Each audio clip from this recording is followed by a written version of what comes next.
It's not now. We are not here. It is the future. We are on holiday. We are in Ramsgate. No, in fact, by about now, we're going to be at Clackett Lane having my favourite egg sandwiches, which I make everyone when I'm on holiday. Welcome to the Internet Seriously, an irreverent look at the internet industry. I'm Lucien Taylor in Ramsgate. I'm Emily Taylor, also in Ramsgate. I'm Kieren McCarthy in London. Coming up today, it's holiday season. We've been looking at the travel industry and the impact of scams on their market. There's been an actual arrest of a cyber criminal, and Disney. Somebody is suing Disney. Thank you.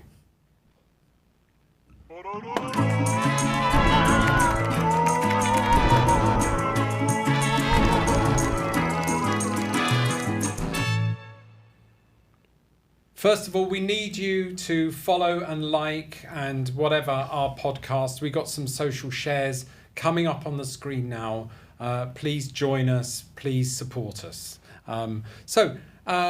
First of all, there's been an actual arrest of a cyber criminal. Emily, you've been saying for years now on the radio that nobody goes to jail for cybercrime. Yeah. Is that a rhetorical statement? Well, I'm going to have to think of another line now. Well, because only one person goes to jail for cybercrime. Well, he hasn't gone to jail yet. This is an alleged cyber criminal, everyone. Okay, so a sort of king of ransomware, right? Once a lawyer. Yes. Has been arrested. He goes by the pseudonym of JP Morgan. 38, somewhere. But that's the whole deception thing they've got going. So 38-year-old Maxim Silnikov from Belarus, who's the head of a cybercrime gang who's been active since 2011 and thought to have extorted tens of millions of dollars out of people. He really is attributed, it's alleged, with the invention of ransomware as a service. A huge kind of... If he's convicted, this would be an enormous thing. And this is something we've been saying, Kieren. We've been talking about the fraud attack chain where people build infrastructure, they build fake identities, they then engage with the victim and, create a sense of urgency for them to click on fake websites and provide their credentials. Then they execute a crime and get money from the bank that's criminal, and then what we call manufacture, they start the whole process again, and they make this whole scammy service of getting victims, attacking them, getting money out of them, like a factory. So you're saying this is one of those players? Yeah, it is. I mean, their gang is alleged to have developed a ransomware strains like Reverton, where it was active a few years ago, where you would get a locked screen, apparently from the police, saying we have detected child abuse images on your computer and it's locked, and they were extorting hundreds of thousands of people out of dollars. Kieren, what does this mean? People are just logging into their normal computer in their home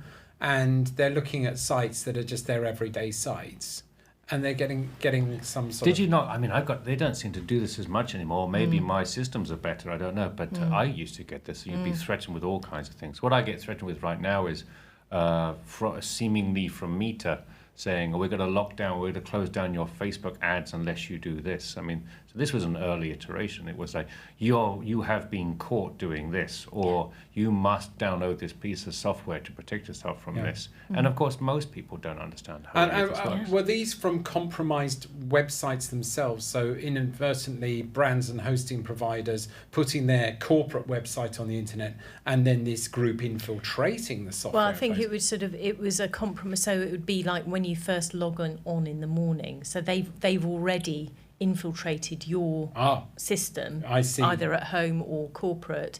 And it's a classic ransomware. You've been locked out of your stuff, but there's a sort of nice twist, or not so nice twist, which is that the notice you get is, here's that we're the police and we've detected you in vile criminality and you were in lots of trouble. So obviously you're going to panic then. And if it's my understanding is if it's in CSAM land, if it's in child abuse images land, you're going to worry, aren't you? If You anybody's panic. if You're gonna anybody's going to point the finger at you. Yeah. I mean, what does?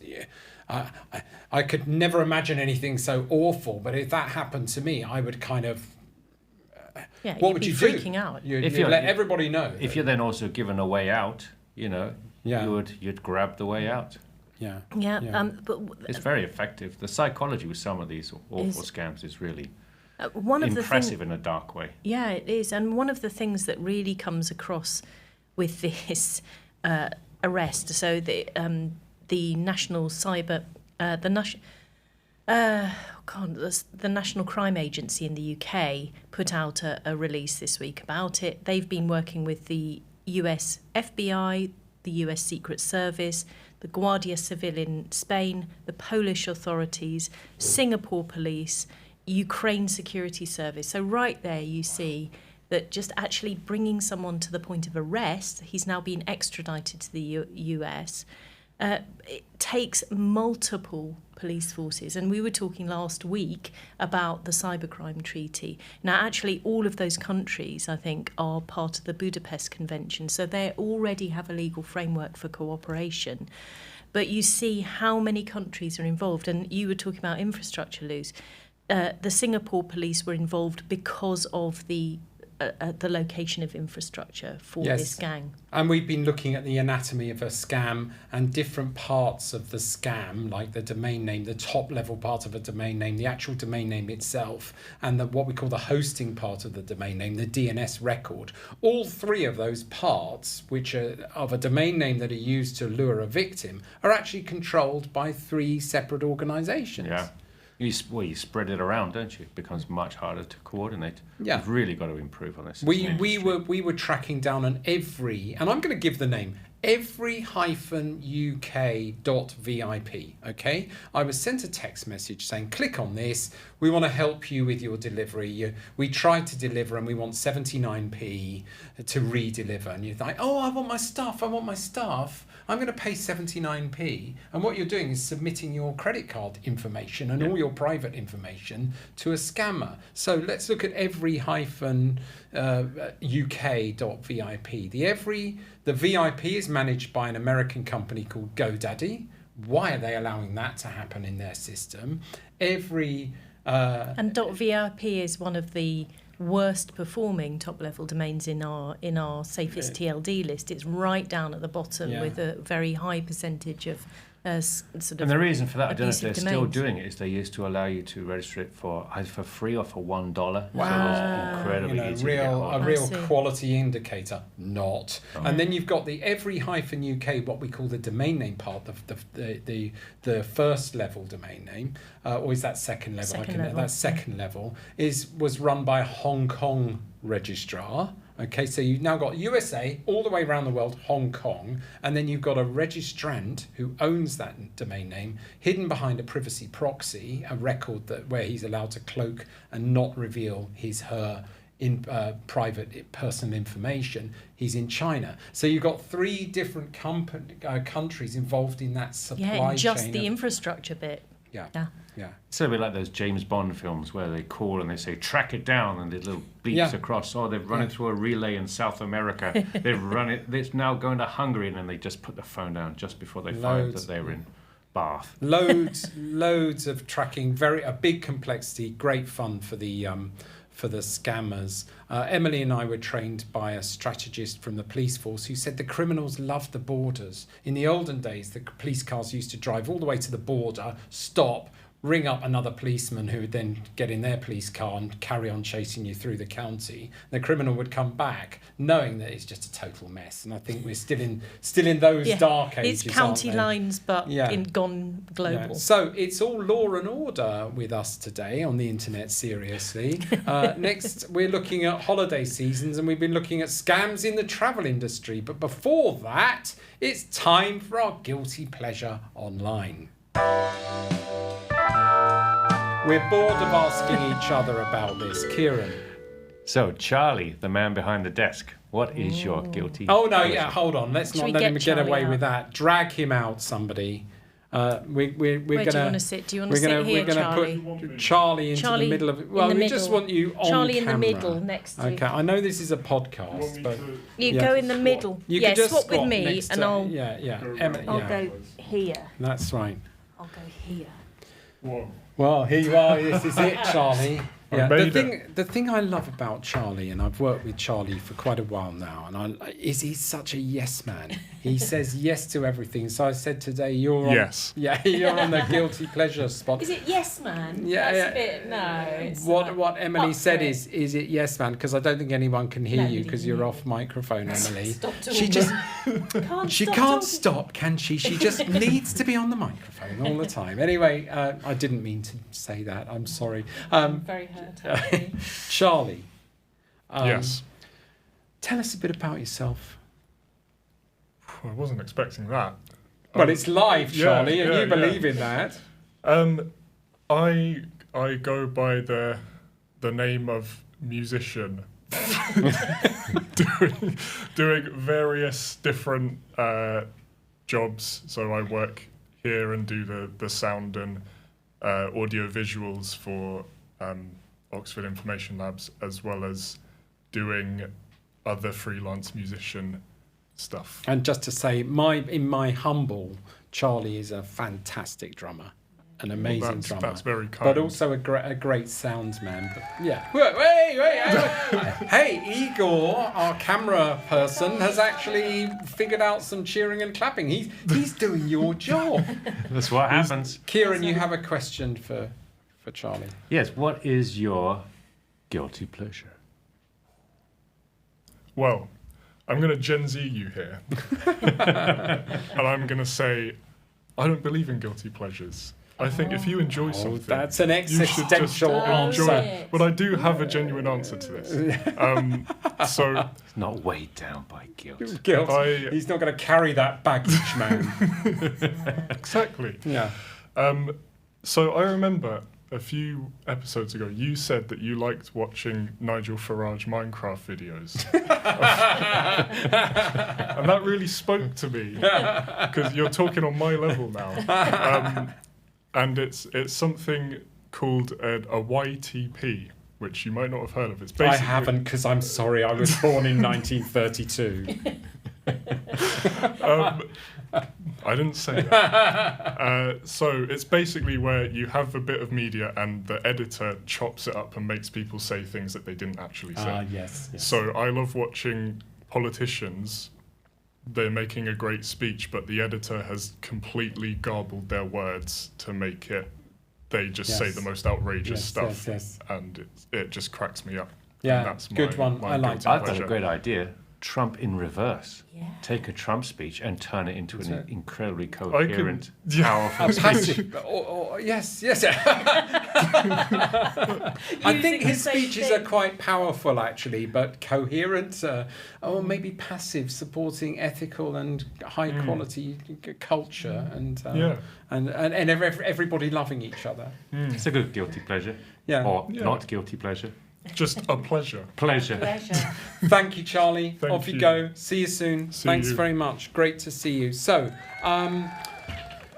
yes, we'll go on. We'll actually talk about my stuff now. It's the holiday season, and we've been looking at the travel industry. Shall I ask you a question? Yeah, please Lucien, why don't you talk to us about what's going on in the travel industry and scams? Yes, at the thank you. moment? Yeah, well, we do a longitudinal study where we actually try and look at the different sectors, because we're trying to interest brands in the employment of their brand by cyber criminals to attract and deliver harm. And Emily, you had some interesting research that you do with your team about the consumer's view of brands and how they get scammed, not by the brands, we hasten to add, and the brands are kind of a victim themselves. Yeah, brands are a victim. Not many people can find it in their hearts to feel sorry for multi-billion-dollar corporations that span the globe, but actually the brands that they've built up are trusted by people and really recognised by people. We did a project called Anatomy of a Scam, and we did a video essay on it about a year ago. and we did focus groups with consumers who had fallen victim to scams, who'd supported people or nearly fallen victim to scams, and we showed them scammy messages. And what was really striking was that when they saw a name that they recognised anywhere in the message, particularly in the link, they would sort of like suspend all of their critical faculties and go, oh, that was the HMRC one, that was that was the tax one, that was the post office one. And it didn't matter where in the link they saw that brand. So often you will see the link, and actually the brand name has been put into what we would call a subdomain or the end of a URL. And the domain name itself, if you're looking from a domain name perspective, is very innocent. Yes. But it's just been embellished, and a brand name is in there. That's what the eye travels to. That's what the mind... So, Kieren, we've been looking at 17 sectors, and we've divided those sectors up according to what we call a consumer's view of sectors. Travel, going on holidays. Funnily enough, we've been looking at the travel and holiday sector because it's warm outside and everybody's getting on aeroplanes, and more about that later. But also that actually most of the scams are happening where they say follow the money, when there's actually bookings of stuff, when people are actually going for it. All the big brands are targeted, and where I think it's very relevant to the internet is that we're internetifying everything about holidays. Airbnb is now an internet facilitated holiday experience. We've got these 17 brands. Travel and holidays are number 9 out of 17. So they're in the middle of the sector table. Tech is at the top as the nightmare. All the scams are on or targeting tech. And then we've got what we call super targets, where we pull out of the sector outriders that are skewing the figures. What do you think the number one super target, this is a quiz for you, what do you think the number one super target out of the travel and holiday sector is? What are scammers going for most? You've got, just to give it to you, it's not Hilton, Marriott, the big kind of holiday providers. If I was a scammer, I would go for when you have to make quick decisions about things. So something like, what do you need? You need taxis to places, you need currency, you need to book when you are going somewhere, I want to go and visit that wonderful tourist destination. I think that's because people then are making quick decisions and they don't have the information. That's my best guess. Close? Yeah. I think that's a good guess, and all of those things are in there. No, Uber's quite high. Right. Samsonite, things at airports. Heathrow is in there all over the place. Heathrow taxis and stuff like that. I can see that. Yeah. The number one that's way above all the averages in the travel and holiday sector is Airbnb, the new tech internet-mediated holiday experience. And you can see that, can't you, Kieren? Because it's all got all of the characteristics you were mentioning. It's sort of, it will usually have a kind of Airbnb number-ish type of link, so it will look a bit kind of scammy. And you need things like getting access to the house, and you're always a little bit nervous about it because you've not been there. Yeah. You probably won't go there again. You don't know who they are. You've got an email saying, "Oh, you need to do this." I better do it. Or you need to pay a little bit extra. And I was just interested in your view as well about the internetifying of holidays, which make flights easier, last-minute bookings easier. Every house in the sunshine is absolutely stuffed with Airbnb. We used to go to a part of France often on our bucket and spade holiday with the kids. We watched that area, that town just becoming compacted with tourists. We've now got, in Spain, people are saying, stay away, holiday makers, we hate you, we hate you, we hate you. In Italy, we've heard of, there are nightmare stories at border controls. Our beautiful Italy has become like this guard-led country. We're hearing about policing in Venice, where people are being stopped in the streets and asked for their Venice day pass. We're sort of seeing this sort of factory farming of holidays that's happening via the internet. That's a good thought, because we used to all go through travel agents, didn't we? And they did have a level of responsibility and organize. They were disasters, but most of them were pretty good. I wonder if this, the internet does tend to sort of consolidate and point towards things. So I wonder if this massive increase is because, like, they were squirting water at people in Barcelona, weren't they? I wonder if there's just been a huge rocket because that's the place the internet has decided. Yeah. And we did really find that in the place we used to go and stay, because a lot of holiday type of lets would be empty most of the year, but with Airbnb they're now full all the year. And the reasoning so I get, hotels filled and everything. Yeah, the reasoning I'm getting from the protests in Mallorca and others is that the winners in this mass manufacturing of holidays are in Northern Europe, and the people in Spain and Italy are just not benefiting from that at all, except the odd border guard here and there. So Disney, somebody's been suing Disney. Before we do that, I think we're all fed up with asking each other about our guilty pleasure in Room 101. So we would like you, our audience, to tell us about your Room 101, and we'll read it out next time. And we would love to hear what you would like to put in the internet dustbin, the Room 101, what you absolutely hate online, and we would love to hear from you. So please send us your ideas. That's a great idea, and please also your guilty pleasure online. Bear in mind this is a family Gen show. Z, it can just be your pleasure. Yeah. But it's time for our Tech Room 101. Kieren, you're going to ask the man again. Charlie, is he coming out? Well, no, we're not going to drag him out again, Charlie. What is your Tech Room 101? Thank you, Kieren. I'm now an omnipotent... I can't even speak anymore. Omnipotent voice. You are the voice in the sky. Yeah, and he's proud of that, isn't he? He's been preparing that. I've been preparing for this. So my Room 101 would be people in power that don't understand how the internet works and passing judgment on how they think it works. What a great Tech Room 101. Actually, Charlie's guilty pleasure in Room 101 are a lot better than any of ours. Yeah. Oh, I challenge it slightly. His Tech Room 101, he wants to put several million people into purgatory forever. Well, also he's putting all the most powerful people in the world, so he's up to something. Yeah, I mean... Who takes over, Charlie? Is it you? Possibly. Possibly. You're ready. If called, you're ready. Well, he certainly sounds like God. I just think do your research. That's what I would say to the world leaders. That wins. I mean, you see, I keep coming down to this, and it gets more and more interesting. Wouldn't you agree? You can't deal with tech and global tech without talking about politics.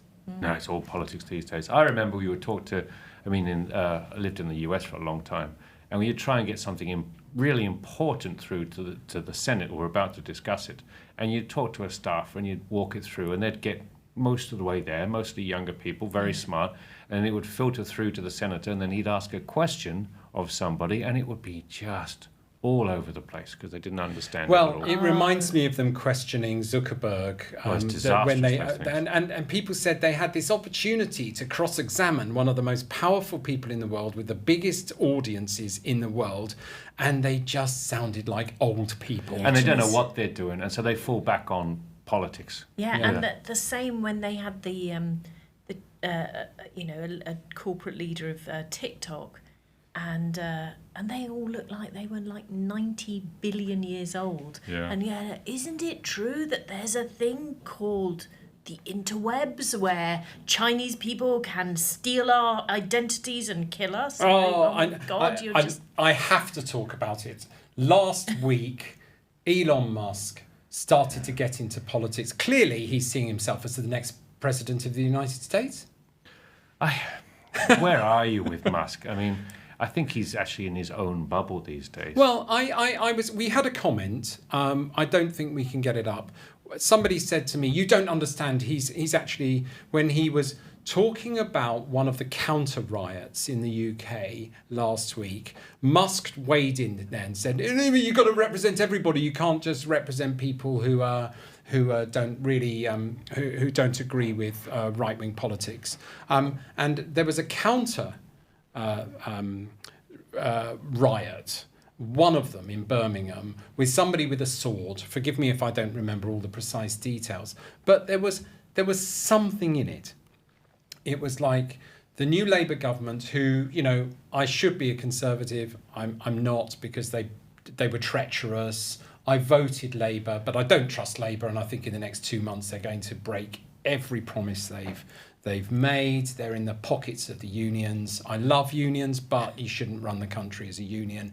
I'm not into extreme politics, let's put it that way. But Musk was saying, hold on, you're going heavy on all these riots, except the ones who are kind of more on the non-right-wing side. And I try and find something. There's some glimmer of truth in something.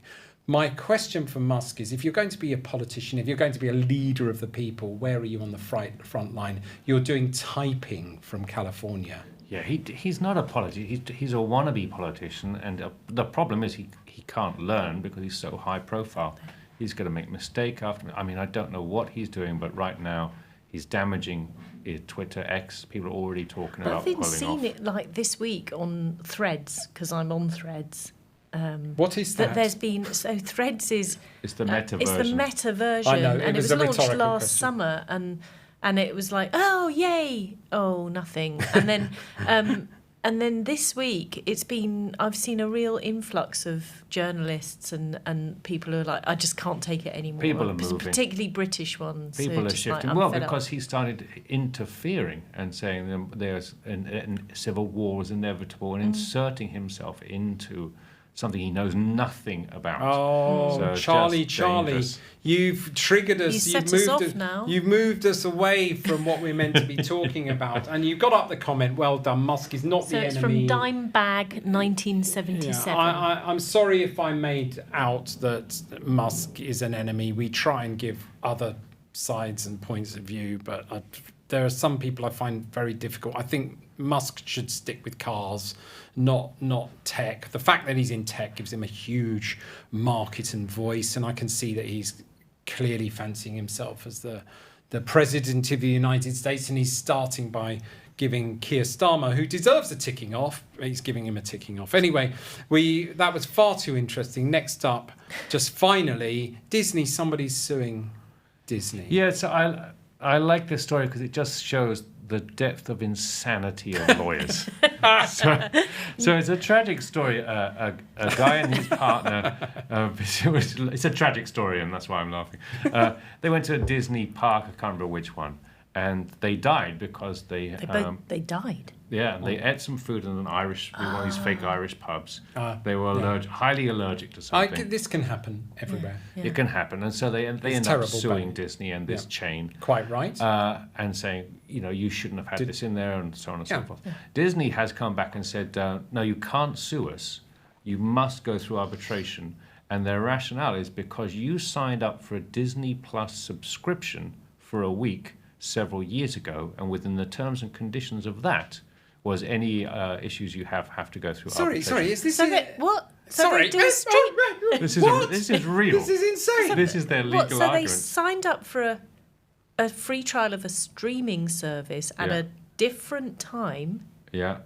and then didn't continue with Sorry, it. there. Continue. Sorry. And then years later, they go to a Disney theme park and die. Yeah.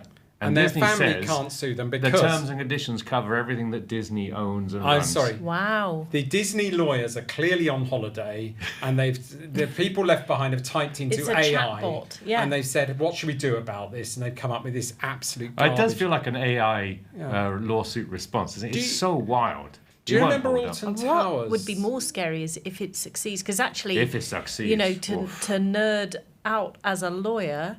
So usually, if you do put an arbitration clause in, it ousts the jurisdiction of the court. So it is a strong argument on the merits, but like how it's bound into the contract, I'm struggling with. But also, let's remove the lawyers from the room for a polite second. Always a Okay? good idea. Yeah. Thank you very much. Actually, some lawyers are really adorable. I love some lawyers. But anyway, Some of my best friends are lawyers. there's also there's also your brand. You know, I remember Alton Towers when the Nemesis or whatever went wrong and they smashed into the back of something. Your nightmare running a roller coaster park. I think it took them about 2 days to say, our lawyers have told us to say this and that and this and that. We've fired them. We're going to pay everyone £1 million each. Yeah. Disney, That's when it goes up to corporate and they say no. No. You get to the head of comms. Yeah. So that now this is out there. I imagine there's going to be someone in the top tier saying, "What is this?" No, give them the money. They died in one of our restaurants. Yeah. Disney, an appeal. The last time I really thought about Disney, it's sort of Cinderella and the Seven Dwarfs and whatever.